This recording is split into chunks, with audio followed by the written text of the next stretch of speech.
La historia que contaré a continuación me la compartió mi abuela, cuando yo era pequeño. Y es en parte la razón por la que a mí, a mis hermanos y primos, jamás se nos permitió ser melindrosos y mucho menos aún dejar un poco de comida en el plato. Paula, mi abuela, era originaria del estado de Veracruz. En el año de 1971, luego de casarse con mi abuelo, vino a vivir al estado de Puebla, a una vecindad ubicada a un costado de la parroquia de Santo Ángel Custodio, en el barrio de Analco.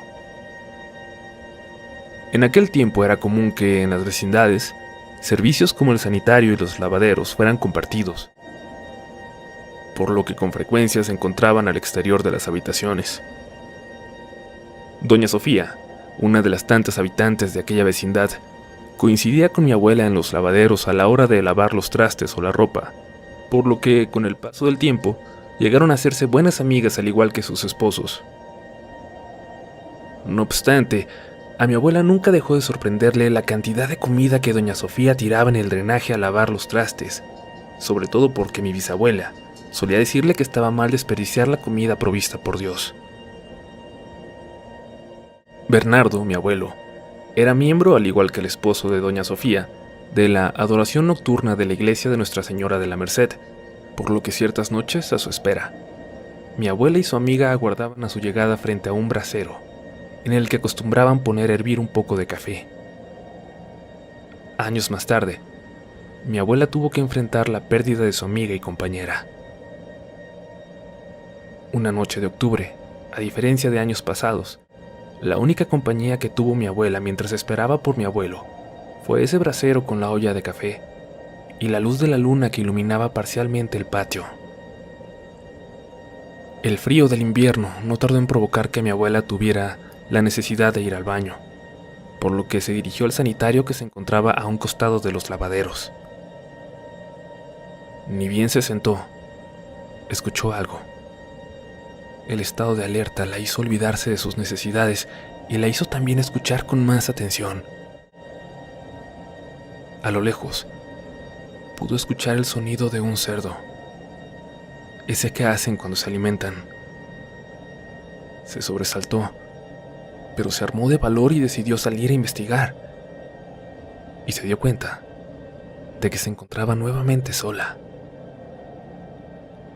Segundos después, el sonido del cerdo se escuchó de nuevo, una, otra y otra vez. Y mi abuela, valientemente, decidió seguir ese sonido hasta su origen. Se dio cuenta que provenía del drenaje, justo aquel donde doña Sofía, su amiga, solía tirar la comida que le quedaba en los platos. Desde aquel día, mi abuela solía contarnos esta historia siempre que teníamos la intención de levantarnos de la mesa y dejar un poco de comida en el plato. Mi abuela creía que su amiga, doña Sofía, había vuelto en forma de cerdo como penitencia, condenada a comer del drenaje por toda aquella comida que había decidido desperdiciar.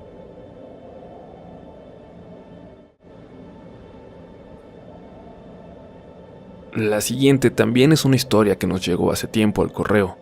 Su autora, Daniela, no nos compartió su apellido, pero esperamos que reconozca su relato y le mandamos un abrazo tanto a ella como a su mamá que nos están escuchando.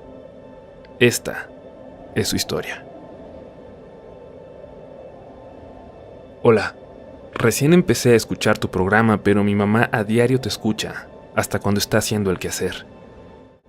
Me llamo Daniela y tengo 23 años. Lo que les voy a contar pasó hace ya casi 17, cuando uno de mis hermanos tenía meses de nacido y yo apenas 6. Fuimos a una fiesta familiar en Gilotzingo, en el pueblo de San Luis Ayucan, Estado de México. Lugar muy famoso por supuestos avistamientos de brujas. Todas las personas que viven ahí te lo cuentan. Los familiares de mi mamá viven ahí casi pegados al bosque. De hecho, es de las últimas casas, por lo tanto tienen un campo muy largo detrás y un pequeño monte. Era septiembre, un mes demasiado lluvioso, así que la fiesta terminó inusualmente temprano. Algo raro en mi familia, ya que ellos son de seguirla hasta el amanecer. Era la 1 de la madrugada del 16, de aquel lejano 2002, cuando parecía que ya todos estaban listos para dormirse y mi papá, un poco tomado, decidió salir al baño al campo. Cuando regresó a la casa, mostrándose muy confundido, le preguntó a mi tío, ¿qué es lo que hay allá atrás? Mi tío le preguntó que qué había visto, y mi papá le respondió que había una especie de bola de fuego enorme cerca del bosque, a unos cuantos metros de la casa. Mi tía inmediatamente salió espantada de su cuarto, como si ya supiera qué es lo que estaba pasando. Mi tío salió de la casa con una escopeta y detrás de él salieron mis tíos, abuelos, mis primos hombres. Y ellos cuentan que mi tío hizo 3 disparos, pero ninguno salió de su arma. Las balas se quedaron ahí. Y fue cuando empezó todo. Mi papá regresó todo revolcado y golpeado. Llevaba un cinturón de esos gruesos de piel que utilizaban las personas que suelen descargar camiones, y lo tenía completamente deshecho. Hasta el día de hoy, no nos ha dicho qué fue lo que lo golpeó aquella noche, así, con tal fuerza como para dejarlo casi sin ropa. Mi papá entró a la casa y fue a ver a mi hermano, que tenía meses de nacido, y le empezó a poner todas las cositas que encontró de plata, que según dicen las personas del pueblo, sirven para ahuyentar a las brujas. Pero de repente, mi papá cayó como presa de un sueño profundo. Mi mamá me tenía a mí y a mi hermano abrazados de una manera desesperada.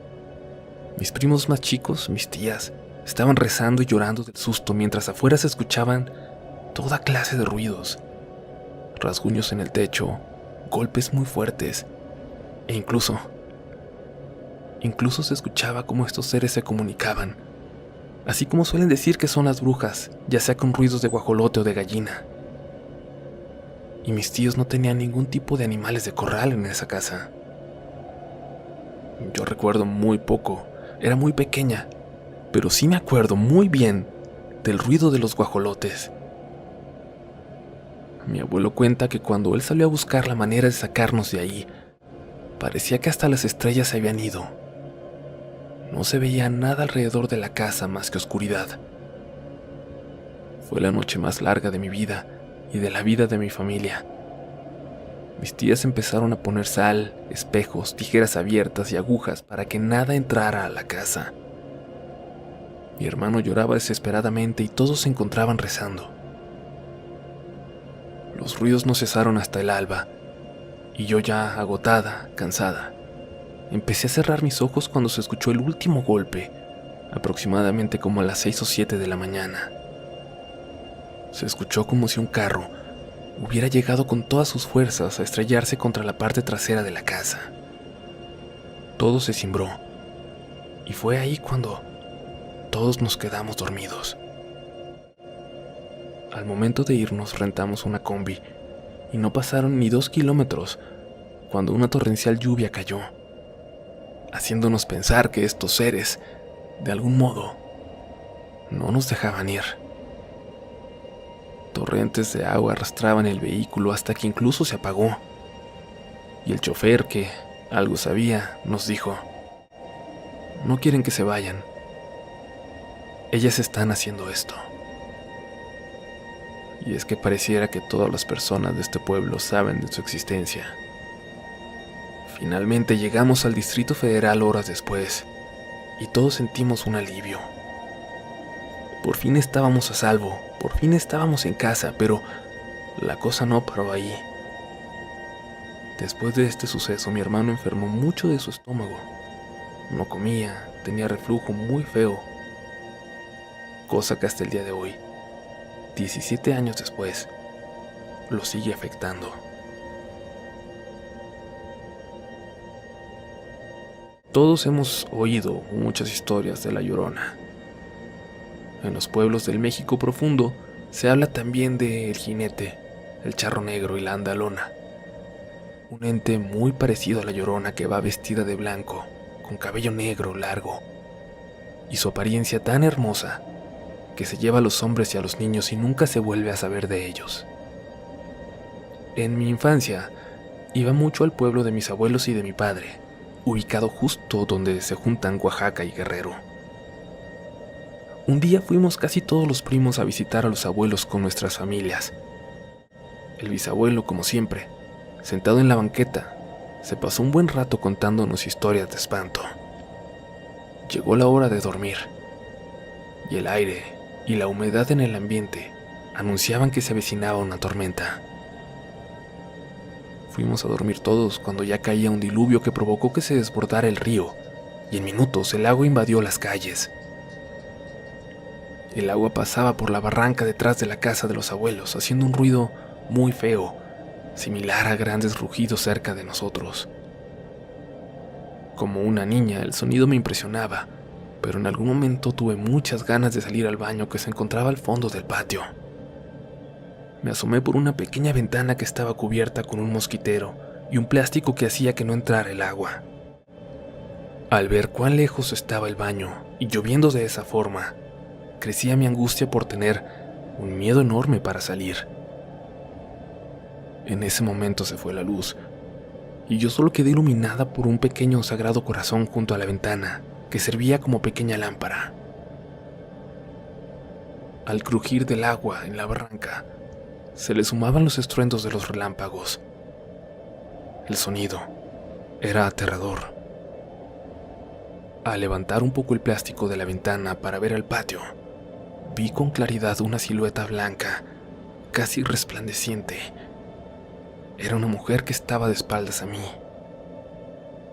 Corrí a buscar a la prima con quien dormía, pero al parecer todos estaban en un sueño profundo y nadie despertó. Traté de aguantarme un poco, pero era tanta mi necesidad que pensé en solo salir a hacer entre los árboles y regresar.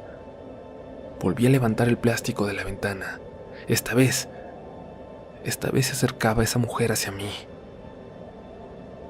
En ese momento supe que era ese ser de leyenda. Supe que era la Andalona.